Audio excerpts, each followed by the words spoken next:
France, le supporter ayant brûlé le drapeau algérien puni. Le verdict est tombé pour un supporter strasbourgeois qui a brûlé un drapeau algérien lors d'une rencontre de Ligue 1. Membre du groupe ultranationaliste offendé, ce supporter a été interdit de stade pour une durée d'1 an, mais pourrait également être soumis à des sanctions supplémentaires sur les plans administratifs et sportifs.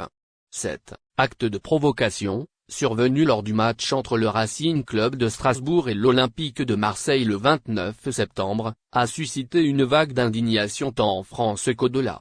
La scène, capturée par les caméras de sécurité du stade, montre le Strasbourgeois en train de brûler le drapeau algérien, un geste qu'il aurait choisi spécifiquement en raison de la forte présence de supporters algériens à Marseille.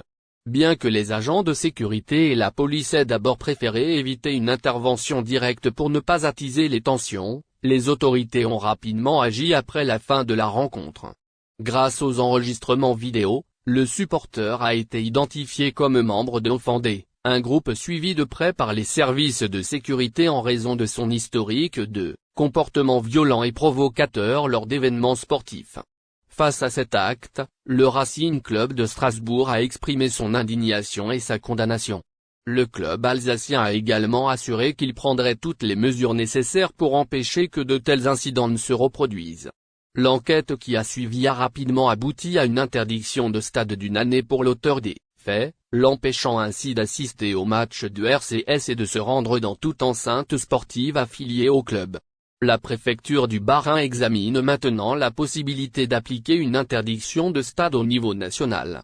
En outre, des associations représentant la diaspora algérienne en France ont exprimé leur intention de porter plainte pour incitation à la haine et racisme, estimant que cet acte symbolique est une atteinte délibérée à la communauté algérienne. Cette interdiction vise à décourager les comportements extrémistes et à rappeler la nécessité de promouvoir le respect et l'unité dans les stades français. Alors que le football est censé être un terrain de partage et de diversité, ce type d'incident souligne l'importance de mesures fermes pour préserver l'esprit sportif et garantir la sécurité de tous les spectateurs. Après des négociations intenses, une entreprise européenne conclut un contrat avec l'Algérie pour l'importation de gaz. La société énergétique tchèque a annoncé la conclusion d'un contrat avec l'Algérie pour l'importation de gaz. Dans un communiqué consulté par les plateformes algériennes, la société a indiqué qu'après 2 années de négociations intenses, ses experts commerciaux ont signé un contrat avec la compagnie algérienne Sonatrach pour importer du gaz d'Algérie. La société tchèque a précisé que les approvisionnements ont commencé en octobre de cette année. Le gaz algérien sera fourni au pays via un pipeline traversant la Tunisie, puis l'Italie, jusqu'à l'Europe, pour atteindre la République tchèque. Selon la même source, le contrat permettra de fournir une quantité annuelle de gaz capable de couvrir la consommation annuelle d'environ 100 000 foyers, ce qui représente environ 2% de la consommation annuelle de gaz du pays. La société a également souligné qu'elle importerait le gaz algérien avec ses propres fonds, sans aide de l'État tchèque. Elle a exprimé son désir de renforcer la sécurité énergétique de la République tchèque en trouvant de nouveaux fournisseurs fiables, tels que l'Algérie. De son côté, les exportations algériennes de gaz naturel liquéfié ont connu une forte hausse en septembre 2024 par rapport au mois précédent. La société nationale Sonatrach a exporté 700 000 tonnes de gaz naturel liquéfié, soit l'équivalent de 13 cargaisons, selon l'agence ASP Global. Durant les 20 premiers jours de septembre, l'Algérie a exporté des quantités de gaz naturel liquéfié bien supérieures à celles d'août, qui avait enregistré des exportations de 450 000 tonnes. Cependant, les ventes de gaz naturel liquéfié au cours de cette période restent inférieures à celles de septembre 2023, où 800 000 tonnes avaient été exportées. En outre, le partenariat entre et Sonatrach s'inscrit dans un contexte où l'Europe cherche à diversifier ses sources d'approvisionnement en gaz pour réduire sa dépendance énergétique. Ce contrat avec l'Algérie représente une avancée pour la République tchèque dans la sécurisation de ses besoins en énergie, alors que plusieurs pays européens multiplient les accords pour s'approvisionner en gaz en dehors des circuits traditionnels. Ce partenariat témoigne également de l'intérêt croissant de l'Algérie pour le marché européen. Avec l'augmentation de ses exportations de gaz naturel liquéfié, L'Algérie vise à renforcer sa position de fournisseur stratégique et fiable pour l'Europe, notamment dans un contexte de demande énergétique. Des milliards de dinars détournés, un réseau de corruption démantelé au sein d'Imetal. Un vaste scandale de corruption secoue le secteur de l'industrie en Algérie. Les services de sécurité ont récemment ouvert des enquêtes approfondies concernant le groupe public des industries métalliques et sidérurgiques, connu sous le nom d'Imetal, ainsi que plusieurs de ses filiales. L'affaire a pris une nouvelle ampleur avec l'arrestation de plusieurs hauts responsables, suspectés d'être impliqués dans des transactions frauduleuses ayant causé des pertes colossales à l'État.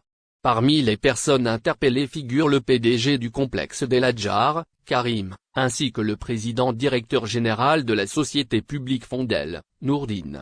Le président directeur général de Sodar, Mohamed Amin, et celui de l'entreprise nationale de récupération, Milou, ont quant à eux comparu devant la section des enquêtes de la gendarmerie nationale à Alger pour répondre aux accusations de malversation liées à leurs fonctions. Des transactions douteuses avec un homme d'affaires influent. Les investigations ont révélé un réseau de transactions douteuses entre Imetal et un homme d'affaires influent, surnommé Nounou, connu pour ses relations avec le fils d'un ministre en poste. En septembre dernier, ce dernier s'est rendu en Mauritanie avec une délégation d'Imetal, comprenant plusieurs directeurs généraux, pour assister à un événement de l'Union arabe des industries minières et sidérurgiques. Un ordre de mission a officiellement validé ce déplacement, malgré l'absence de lien formel entre cet homme d'affaires et le groupe Imetal. Les autorités cherchent désormais à élucider les circonstances de cette autorisation. Le projet de Fondel est la reprise du complexe Kia. L'affaire comporte également des éléments controversés concernant le projet de Fondel, entreprise sous tutelle d'Imetal. Le 8 octobre dernier, celle-ci a lancé un appel d'offres international visant à trouver un partenaire étranger pour la gestion de l'usine de Kia, reprise aux anciens propriétaires. Cette initiative a soulevé des soupçons, d'autant que Fondel a manifesté une forte volonté d'accélérer ce partenariat, suscitant ainsi l'ouverture d'enquêtes pour garantir la transparence des procédures. Un réseau de corruption systémique dévoilé. Ce scandale s'inscrit dans le prolongement des enquêtes entamées en mars 2023 par le pôle économique et financier de Sidi Mamed. Les investigations ont mis en lumière un système de corruption bien implanté au sein d'Imetal et de ses 13 filiales, caractérisé par des abus de pouvoir et des pratiques frauduleuses autour de l'octroi de marchés publics. Les autorités estiment les préjudices à des milliards de dinars, notamment en raison de contrats d'importation de charbon, d'achat de déchets métalliques et de location de véhicules pour le transport de matériel. Des répercussions financières et judiciaires. Les enquêtes en cours s'intéressent également aux gains illicites que les responsables mis en cause auraient engrangés, investis dans des biens immobiliers et comptes bancaires en Algérie et à l'étranger. Des mesures provisoires ont été prises pour préserver les actifs de l'État, tandis que l'instruction se poursuit au niveau du pôle économique.